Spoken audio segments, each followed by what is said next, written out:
Hi there and welcome. You're about to watch a Lakehead International live webinar. It is a great way to explore what Lakehead University is all about. In this session, you'll hear insights and stories from Lakehead professors, staff, and current students. While watching, if you have any questions, feel free to drop them in the comment section below. For now, let's dive in. Hello, everyone. Thanks for being here today. And you have joined another session, another Lakehead International live session. And this one is all about the biggest steps in your Canada journey, your student visa.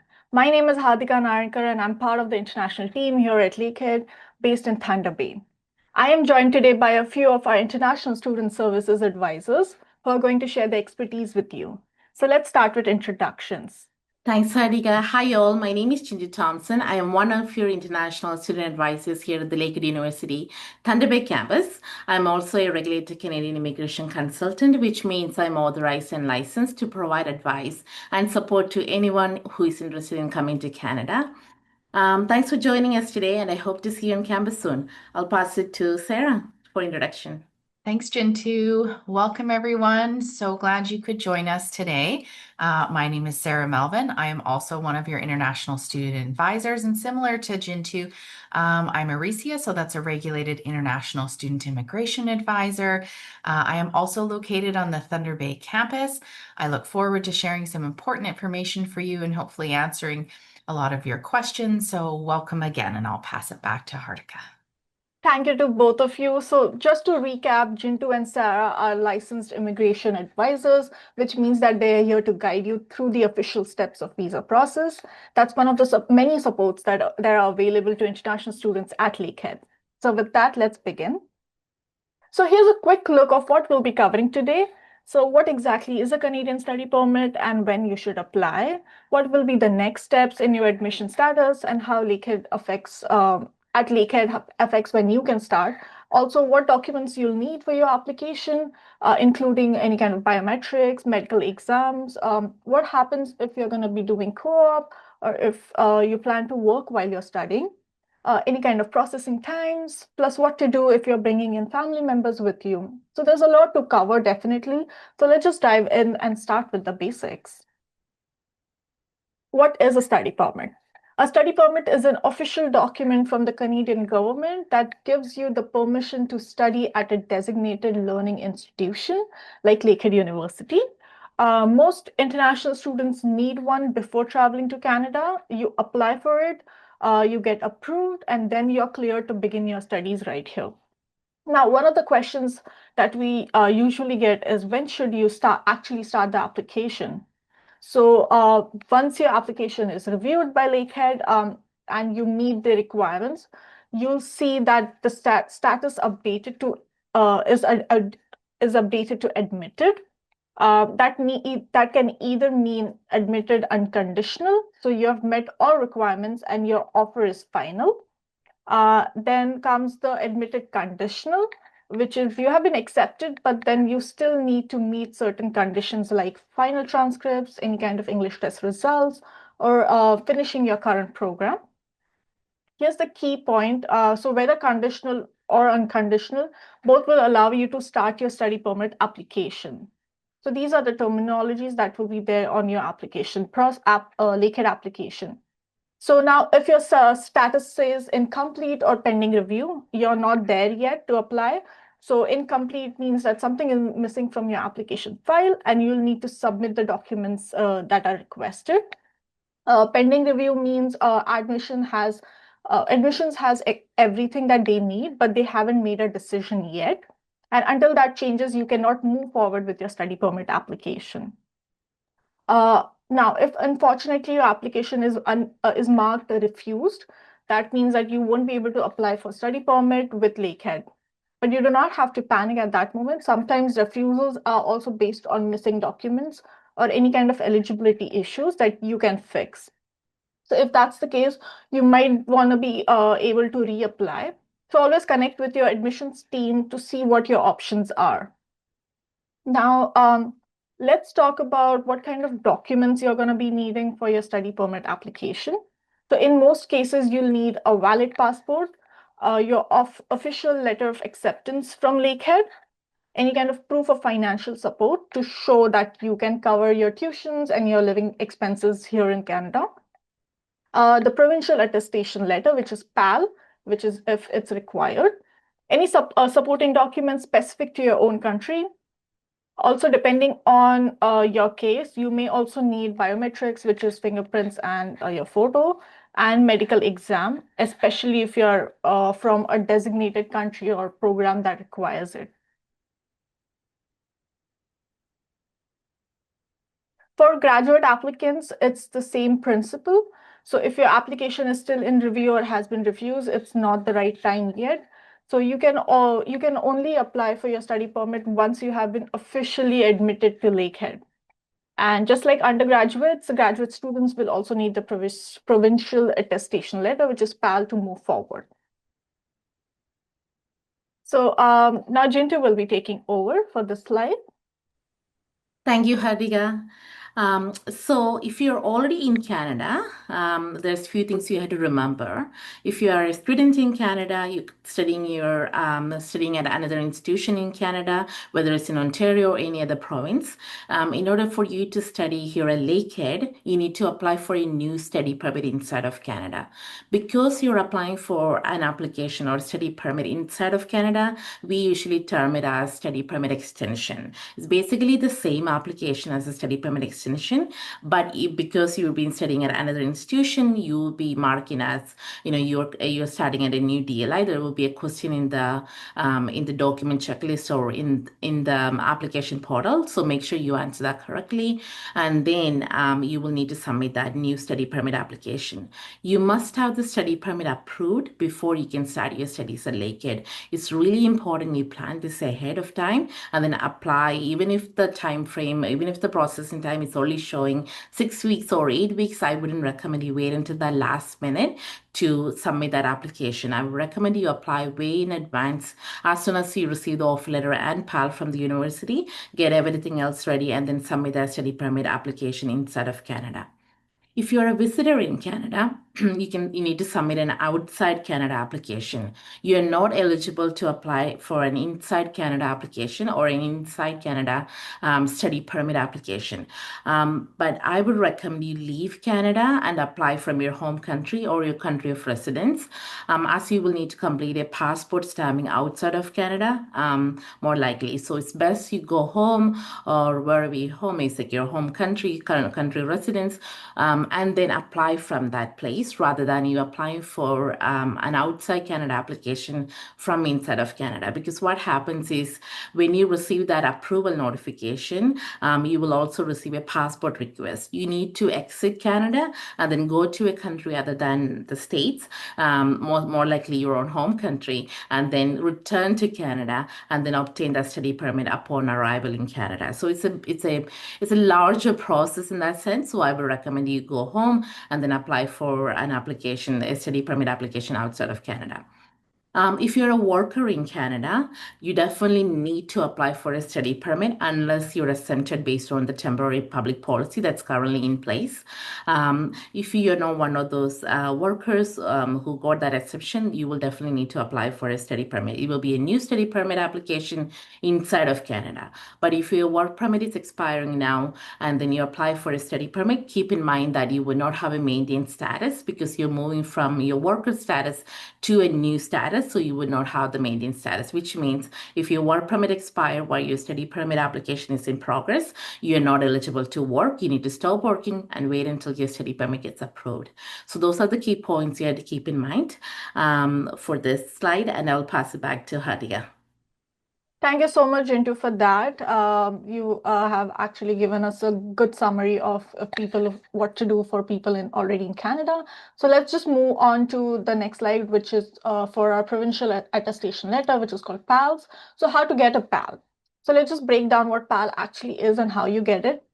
So first, you need to accept your offer of admission, which is the first step. Undergrad students do this on this UAC portal or your Lakehead student portal. For graduate students, you can accept through the grad application portal where you apply. Now, moving on to the step 2, which is once you accept, our team will send you a PAL request form. you will fill in some details and also provide a few documents like your passport, so we can, make sure that everything matches. Step 3 is to pay the PAL confirmation deposit. This is required before we can issue your PAL, and it's non-refundable unless your visa is refused. Step 4 is we'll issue your PAL, and you'll want to double check everything, every little detail about your name, address, any kind of spelling errors, because IRCC will be looking at those very carefully. So one tip, if you ever need updates or any kind of details, we have got a PAL page on our website, and you can always email our team directly. So it is already on the slide. So here's what the deposit's gonna look like. So for undergraduate students, if you're already paid your $500 confirmation deposit, you'll need to top up $4,500. If you haven't paid anything yet, you can pay the entire full 5,000 Canadian dollars all at once. For graduate students, if you already paid $2,000, you'll need to add $3,000 more. And if you haven't paid yet, you'll also pay the entire 5,000 Canadian dollars in one go. So this covers both your offer confirmation and also your PAL. Now, for those of you who are holding an acceptance letter right now, congratulations. This is a really huge step and something to be really proud of.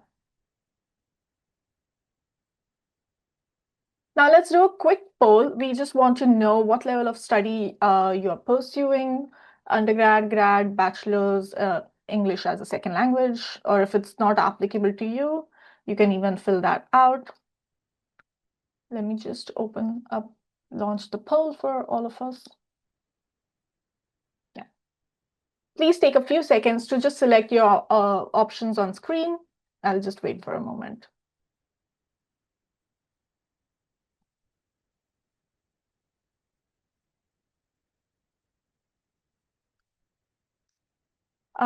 I can see most of you here are today from our graduate students. That's fantastic. This is a really good info. Okay. So I'll just give a couple of more seconds for everyone else to just fill in their answer.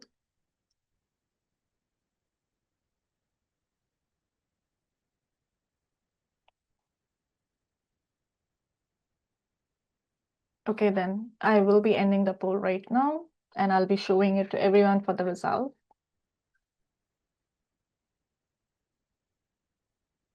So Jintu and Sarah, are you able to see the results? So we have a lot of undergraduate and graduate students over here today present. Okay. So next we have our international advisors talk more about the next steps in applying for your study permit. Thanks, Hadia. Before I go into the next steps, I just want to ensure anybody who is asking us questions, please the Q&A function instead of the chat, because we may not be able to track all the questions in the chat. So make sure you post your questions in the Q&A function. All right, so for the next steps, now that you have received your letter of acceptance and the provincial attestation letter, basically your next step is to proceed with the study permit application. We're talking about all applicants applying from outside of Canada. So this is not a study permit extension application or an inside Canada application. We will be covering everything you need to do for an outside Canada application. So you will be applying from your current country of residence, and applications are submitted online on the IRCC website unless you're physically unable to do so. First, you need to create an IRCC account for yourself. Then you need to start gathering your documents. We will go over what documents you need to upload to the IRCC portal for your study permit application in the next few slides. Last but not least, we will discuss the entry requirements once your visa is approved and you're ready to travel to Canada. And on the next slide, so for you to apply from outside of Canada, you must ensure you have everything you need. So you will need a scanner or a camera to make electronic copies of your documents because you're applying online. So make sure you have a digital copy of everything you need to you need to take clear photos or scan them. IRCC will accept JPEG, PNG, Word, and PDF copies of documents. Your file size must be or less than 4 MB to upload to the portal. You may need to resize some files before you upload them. It's totally okay to resize them. So just make sure you resize them and upload them if the file size is higher than 4 MB. Supporting documents that are not in English or French must be translated by a certified translator. That is really important because what happens is sometimes, certain documents like the marriage certificate or even your grade 12 documents, that kind of stuff may not be in English or French. So in that case, make sure you are getting it translated by a certified translator. Okay, it's really important you do that. It has to be official. Then you can read the instruction guide to start your application. It's online, so just make sure you pay close attention to your local visa office requirements. For instance, you may need to submit a statement of purpose or SOP as we call it, or letter of intent, which is a country-specific document. So not every single country will need that. Depending on your country of residence, you may need to submit that document. Even if you don't need to submit it, I would still recommend you submit one. It's a good idea to provide like why you want to study here at Lakehead, why do you want to come to Canada, your future goals and aspirations. So just make sure you include that with your application. Just 1 or 2 pages is enough. You don't need to go into like a 5-pager. I'm sure they're not going to read it if you do that. So just make sure you provide a brief summary of your intentions. Then you're going to prepare your answers for the online tool. So once you create the account through the IRCC portal, it will ask a series of questions to determine what type of visa you require to come to Canada. So you need documents for each country. So once you answer the questions, you will have a list of documents you need to submit for your study permit application. So that will give you a better idea of what documents need to be submitted for your application. So make sure you keep an eye on it, take a screenshot of it while you're working on the application. So it's really important you know the fees you have to pay for your application. So for that, you will need a valid credit card or debit card to pay online. The card doesn't have to be in your name. So, but just make sure you have all the card details to pay online. A study permit application typically costs $150. And if you have never applied to come to Canada before, you may have to complete and pay your biometric fees, which are $85 per person. Biometrics are basically your fingerprints and photos. If you have dependents applying together, there will be additional fees for their application. So once you have all this information ready, you will be creating an account on the IRCC website. You'll be signing in and you're ready to continue on with the application. And on the next slide, we will talk about how to create an IRCC account. So if this is your first time using the IRCC portal, you will be asked to provide an email and receive a code to sign up for the GCK account. You can click on the create an account or register, and then you'll be able to provide your email and you will receive a code and you'll be able to continue with the creation of this GCK account. So this is how it looks like. So once you receive that code in your email, you can proceed to sign up for the account. When you use your GCK to sign into an account or to create a new one, you will receive a prompt to register a device or provide your email address for two-factor authentication. You will need a Google Authenticator app on your phone or your computer, or you can simply use your email to receive the code. I would recommend you use the email. It always works better for our students. So just use your email to receive that code. You also want to make sure you save your recovery codes when setting up your account. If you don't know what I'm talking about, you will see it when you get to that screen. You will make sure if there will be a sign, there will be a pop-up saying that you need to make sure you save these recovery codes. Take a screenshot of it, email yourself or upload them into the cloud so that way you can access it later on if needed. But to create your own GCK, click the sign up button on the far right hand side. So as you can see here, you can just click on sign up. Please make sure you make a note of your username and password and all your security questions and answers. It is really, really important you do that, especially if you are the one creating everything for yourself, because you don't want to forget your security questions and answers because you'll be coming back to this account anytime you want to apply for a study permit extension or visa or post-graduation work permit, even for PR applications. So make sure you keep a note of all the security questions and answers you provided and your username and password.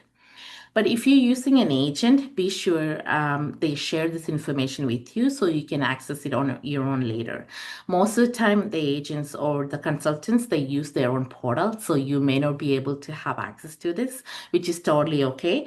But I've seen in my practice that some agents or consultants, they create a new account for the student. So if that's the case, obtain your username and password from them and make sure you change the password later on once you arrive in Canada. Because here, like we mentioned earlier, or like Hardiga mentioned earlier, like our team is here to support you. So, and all of our services are absolutely free for you. So I would recommend you connect with us directly and then we help you with the rest of your process while you're a student here, rather than relying on the agents or consultants outside of Canada.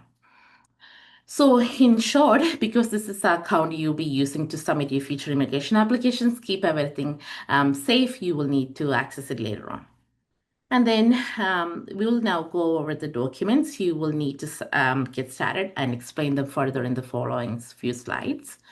So you will need your letter of acceptance from Lakehead University or your offer letter. That's the main document you will need. You will also need your proof of financial support. These are the documents. I will explain what you need to do for all of these things. And you will also need your proof of identity, which is passport in mostly all cases. Your provincial attestation letter or PAL, you will need that. You cannot submit an application without it. So make sure your PAL is valid at the time of application. And there will be some country-specific documents as well. We'll cover all of them in the next few slides. Okay, so your letter of acceptance that's issued by Lakehead University, or we call it our offer letter. As we mentioned in the previous slides, it is either sent to you from the Graduate Studies Admissions Office, or you can download it through your MyInfo account. You cannot submit a study visa application without obtaining your letter of acceptance. Your offer letter or your letter of acceptance will include your information, including the program details and length. We do not have any students attending AEP, so I'm not going to touch on that today. But but if you have any questions regarding the admissions process or letter of acceptance, you will want to contact our admissions team directly. Please note the contact information for undergraduate admissions and graduate studies on the screen here. And then we'll continue on with the rest of the documents. For the proof of financial support, you must demonstrate that you have sufficient funds without working in Canada to cover your tuition fees, living expenses, and transportation for you and your accompanying family members, if any. It's really important that you make sure you have the funds, and then you're able to provide the proof before you submit, when you submit that application. Because if you don't, IRCC will refuse your application, because I've seen students doing that, and that's a big mistake. You may have the funds somewhere, but you haven't provided sufficient proof that the funds are accessible. If that's the case, you will receive a refusal. So make sure you provide enough proof, you provide enough explanation where the funds are coming from, who is supporting you, how are you going to have access to that, those kind of stuff. It's really important that you have sufficient funds without working in Canada, because you're here to study. That is your primary goal, right? To study and stay in Canada. Work is not your primary goal here. So IRCC need to see that you have sufficient funds without working in Canada. You must provide your first year tuition fee receipt and a minimum of $22,895 for a single applicant. There will be additional funds requirement if you have your family members accompanying you to Canada. You can also provide your PAL receipt with your application. Whatever payments you paid to the school, you can provide that. You can provide the receipt for that. If you have additional funds coming from your family members, you can provide proof for that. Or if you have like any other documents that you can provide proof, we can talk about that in the next slide actually. So thank you, Cardia. Before I go into that one, you can also find the estimated tuition fees on the cost estimated tool on our website. So take a look at that. It will give you an idea of how much your tuition fees are going to be. Like I said before, you can include your tuition fee receipt, your PAL deposit, and any down payment you made for the residents with your application. You can also log into your MyInfo, download the current statement of account, and include that with your application as well. You can prove your funds with the GIC. GIC is a guaranteed investment certificate from a Canadian bank, or proof of a student or education loan from a bank, along with your tuition fee receipt. If you have a sponsor, I kind of touched on this one earlier. If you have a sponsor, you must provide a letter from your sponsor confirming the sponsorship and supporting documentation for proof of financial support. For example, if you have your uncle supporting your education here in Canada, make sure you provide a letter from them and also their employment details. So the source of income, whatever that is, make sure that you provide that, and also bank statements proving that they have sufficient funds for your study here in Canada. So make sure you're including all those information from your sponsor. If your parents are paying for your tuition, again, provide a letter of support, provide their income details with their bank statements for the past 4 to 6 months. Some applications or some certain applications from certain country residents, you will have a particular there's a particular time frame you need to include. So some documents will say you need to provide proof by providing the statements, bank statements for the last 3 months. Some will say 4 months. Some will say 6 months. So make sure you pay close attention to that and provide the right documents with your application. If you have a scholarship or are participating in a funded program, you must provide documentation confirming your funding with your application. If your funds are from multiple sources, we recommend you include this information in the statement of purpose, which I already talked about in the previous slide. You can also create a cover page for the proof of funds and explain clearly where your funds are coming from, and merge all other financial documents together before uploading them to the IRCC portal. Like I mentioned earlier, if your document size is larger than 4 MB, just compress it before uploading it.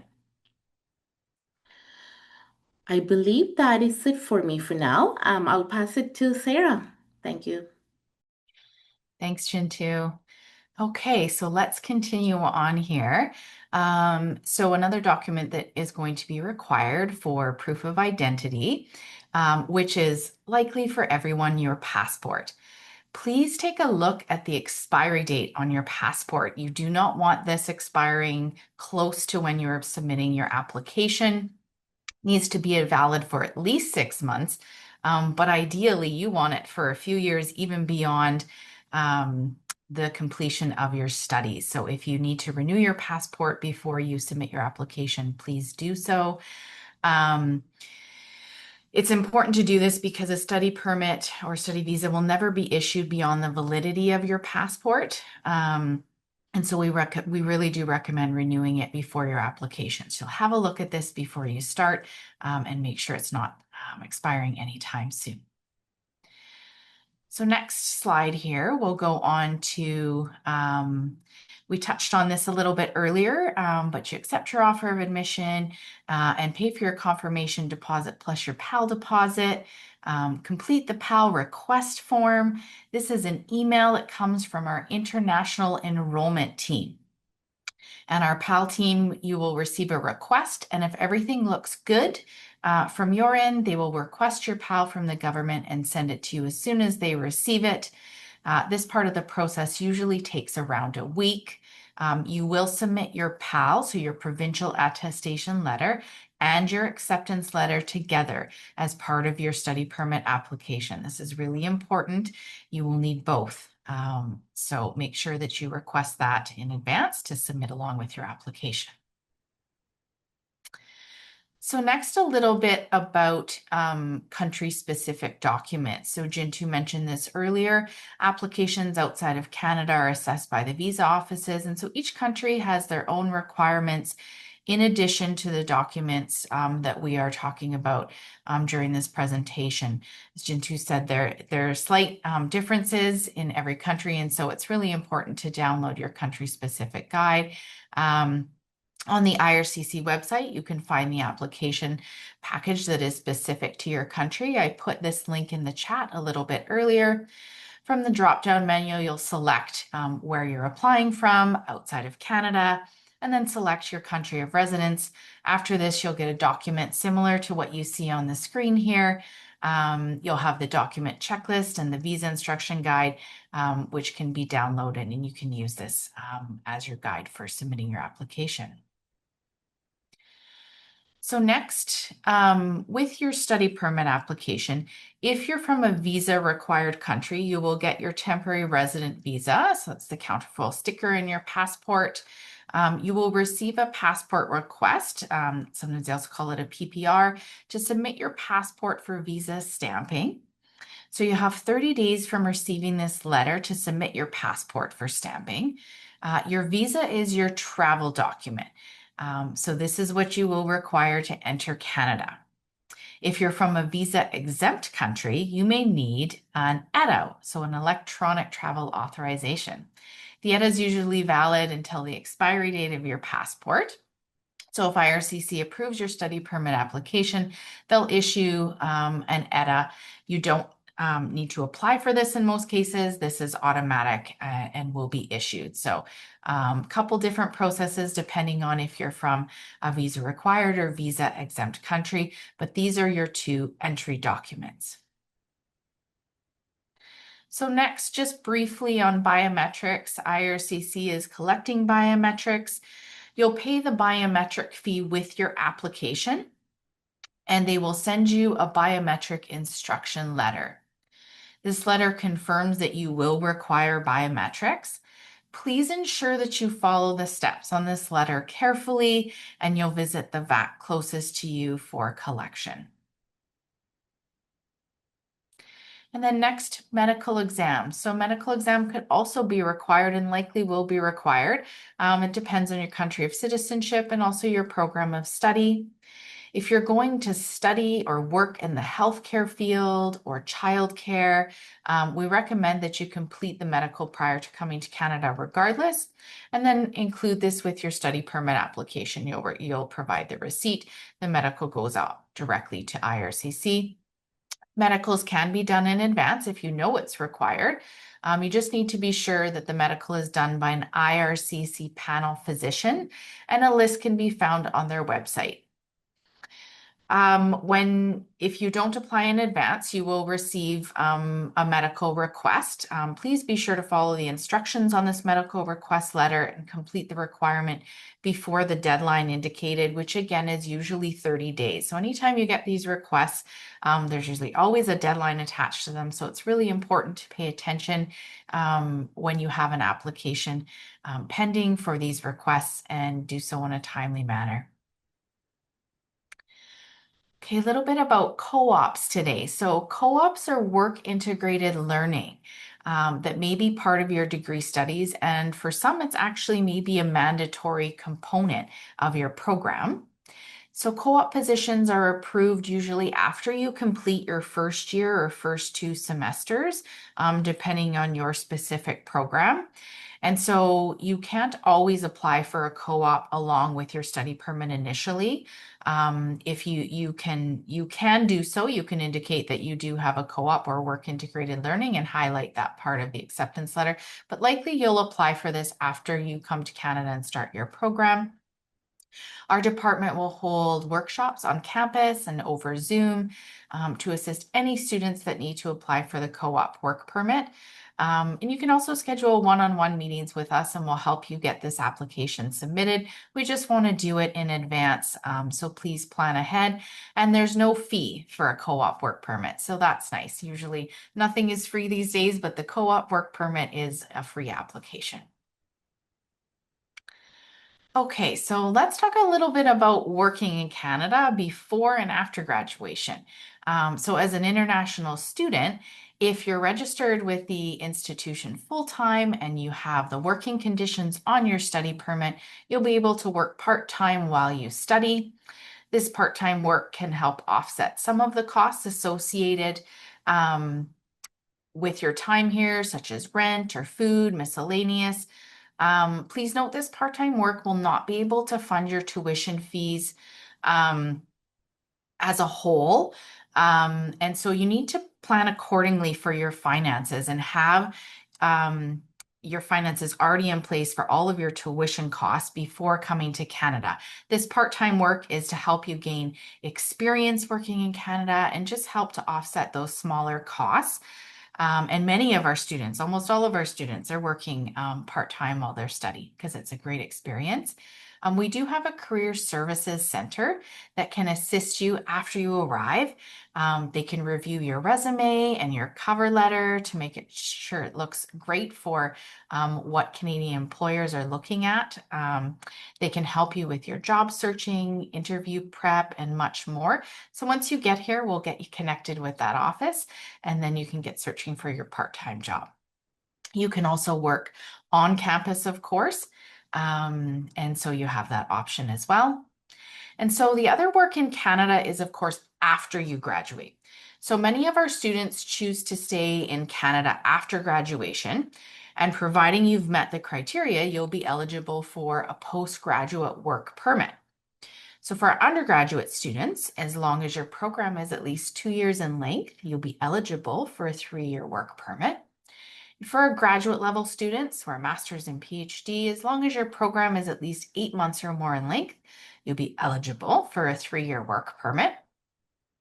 And one little quick note that is somewhat new, it's been around for a little bit now, but so international graduates applying for a PGWP will be required to submit an updated language proficiency with their application. So keep that in mind and plan ahead.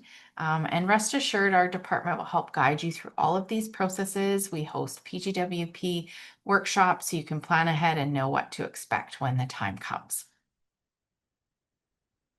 Okay, processing time. So the question on everyone's mind, right? How long will it take to get my study permit? So you can track your application through your IRCC account because processing times are going to vary. You can see an example on the screen here. IRCC will send you notifications anytime they make a change to your application. And you can check the current processing times on the website. Be sure to apply early to avoid delays in starting your studies because the processing times vary, and these are approximate processing times. Unfortunately, sometimes it can take longer. If you're lucky, maybe it will take shorter, but you can have a look at this and then plan accordingly based on your country's processing times.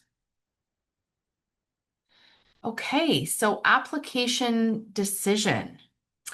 So hopefully application is approved. Great news. You can get excited. You will be asked to send your passport for stamping. An approval message will be sent in your account. Please read and follow these instructions carefully. In the instance that your application is refused, please review the reasons for refusal, decide if you want to ask for reconsideration via an IRCC web form, or likely you will reapply. You can also request more detailed notes on your refusal. These are called GCMS notes. And recently, IRCC is now including more of the detailed officer notes in your refusal letter, which is extremely helpful for you to understand in better detail, each reason, if there's multiple reasons of the refusal. And so this is important if you're going to reapply because you want to make sure that you are addressing very clearly how you are meeting the refusal notes.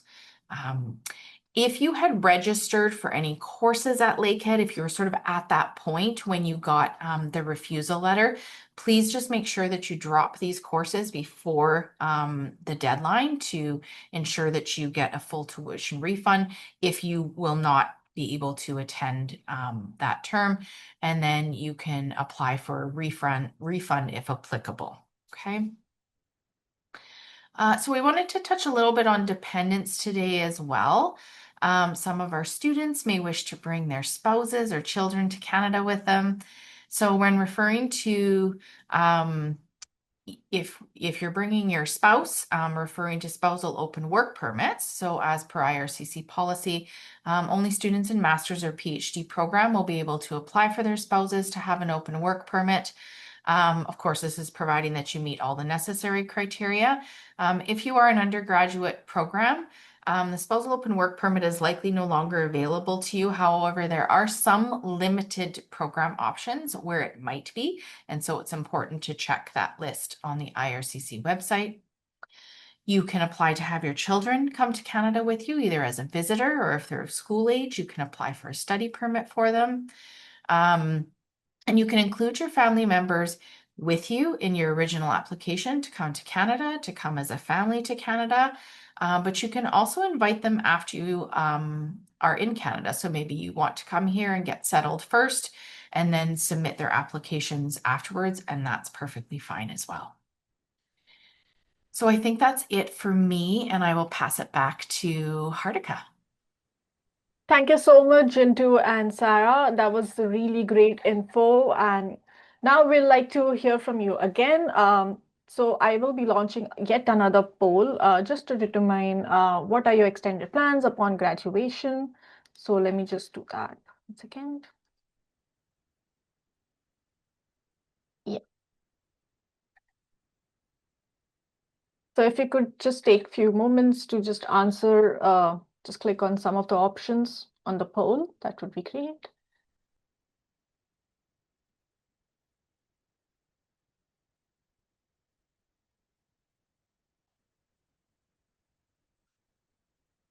Looks like most of you are planning to work and live in Canada after graduation. That's really good.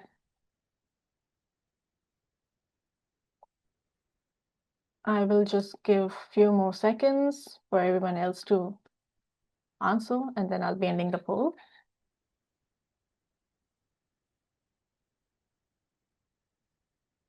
Perfect. Okay, I'll be ending the poll now. So yeah, the majority of the audience has mentioned that they would love to work and live in Canada, and a few of them have clicked on undecided. Okay, so moving on.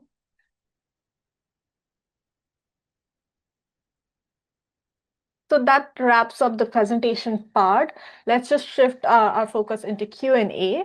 So we have had great questions coming in, and our immigration advisors have been answering them behind the scenes, but we'll also take some questions live now. So please keep sending them in the Q&A function below, and then we'll be able to answer them.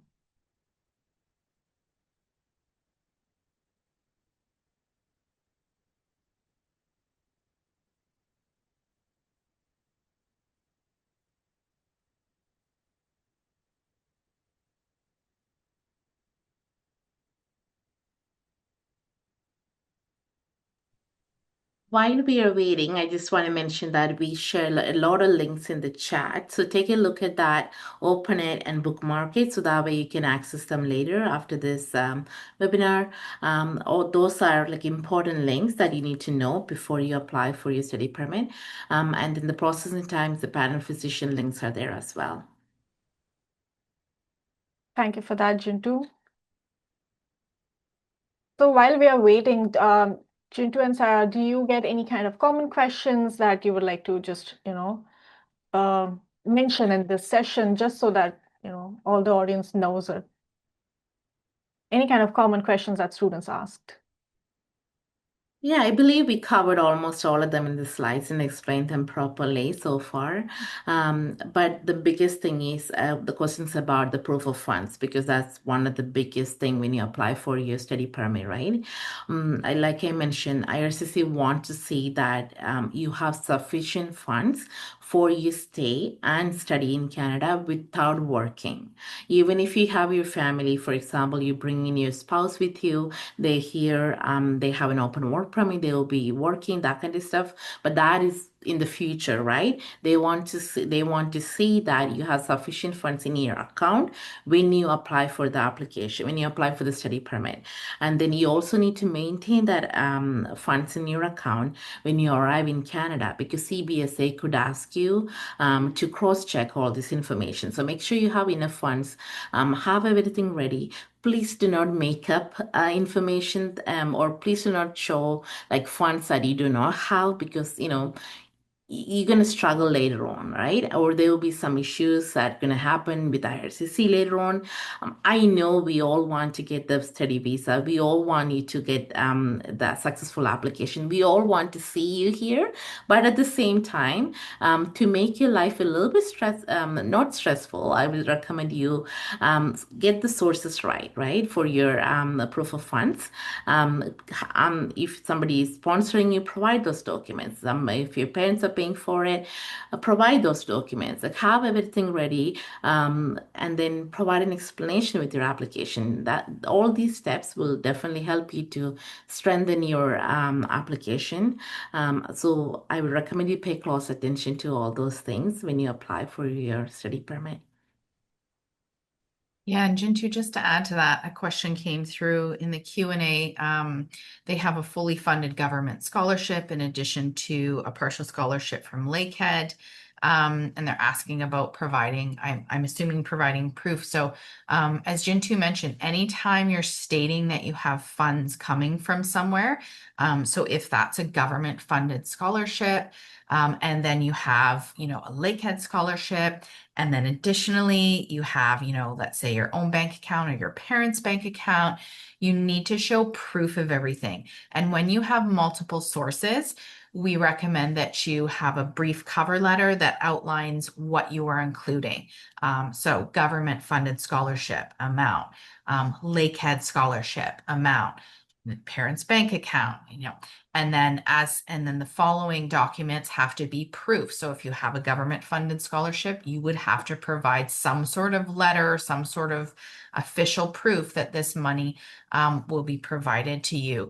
And then you will include, so there's only one spot to upload this for your finances. So again, you'll have to merge this into one document, but yes, you'll have to provide proof of that.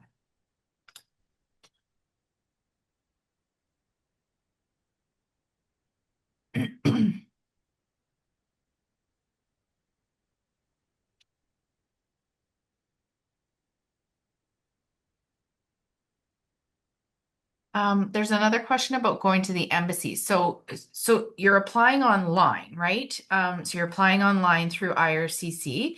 And so anything from the like about scholarships, you'll include in your finances. Now, I don't know what kind of scholarship this is.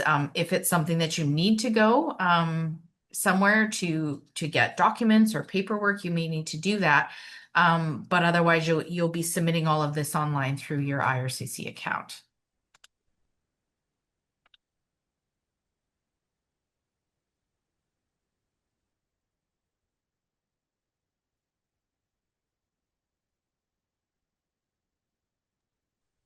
And I also want to note that even if you're not required to do a medical exam based on your country of citizenship or country of residence, but if you're in a program that is requiring placement, or or you're planning to work in a field that, something like a lab or education sector, healthcare sector, anything like that, I would still recommend that you get the medical exam done. You can get it done upfront, like Sarah explained earlier. So just make sure you get that medical exam done, even if you're not from a country, or even if you're from a country that's not requiring medical exam typically. Get that medical exam done upfront and then submit it with your application. You will receive a receipt, or you will receive a medical report. You can upload that to the client information tab when you apply for your application. If you don't do that, what will happen is when you arrive in Canada and you receive your study permit, it will have a condition stating that you're not allowed to work in any of this field, which means we will need to submit another application, and then you need to get the medical exam done before that. And then, you don't want to go through that process. So I would recommend you plan ahead. But if you have any questions about that, you can always send us an email and we'll be happy to clarify things for you.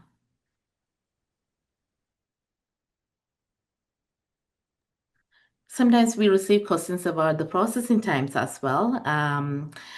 Like I mentioned in one of my slides there, do not wait until the last minute to apply for the application. Please don't do that. Plan ahead, prepare ahead, submit your application ahead of time. Even if the processing time is only showing 4 months, it could take longer than that.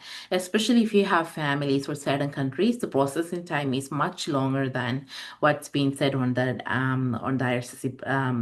IRCC processing web page. Sometimes it's different if you have dependents applying with you as well. So make sure you plan ahead, apply, even if it's only saying 6 months. Make sure you submit that application at least 8 months ahead of time, just so you can be more prepared. And then, you never know, right? The outcome of the application. You can only do your best, and we hope for the best. So plan ahead, apply on time, and then hopefully you will receive your study visa on time. If not, if it's a refusal, you can definitely reach out to our team. We can provide further steps or guidance as to what you can do at that point on. But just plan ahead and then submit your application on time so you can be here with us for the welcome day and then continue with your studies when we start.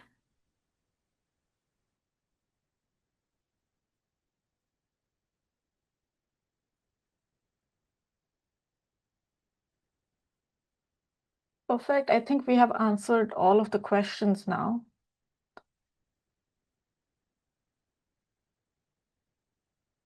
Yeah, Harnika, sorry, one more is just about so depending on when you receive your acceptance letter, the question is there enough time to apply for the study permit? This particular one is for January. So again, I would encourage you to go on the IRCC website, check the processing times for your current country of residence. We're into mid-October, and so for most, you will have wanted to have your application submitted already. But depending on where you're from, you may be able to still submit your application and get it approved on time. But you'll need to do that very quickly because processing times vary. Jintu, you look like you want to add something there. Yeah, no, those are good points, Sarah. Thanks for doing that. I just want to add something else to everybody actually. So about the PAL. So because you're kind of starting with us in January, it will be 2026. But IRCC confirmed that the PAL just need to be valid at the time of application. So if you're submitting that application between now and December, you can still use the 2025 PAL for your application, and you do not need to submit a new PAL later on or a 2026 PAL with your application. So it applies to everybody who wants to come to Lakehead, in the next semesters, next intake. So you just need to have the PAL valid at the time of the application. 2025 PAL is totally okay if you're submitting that application between now and December.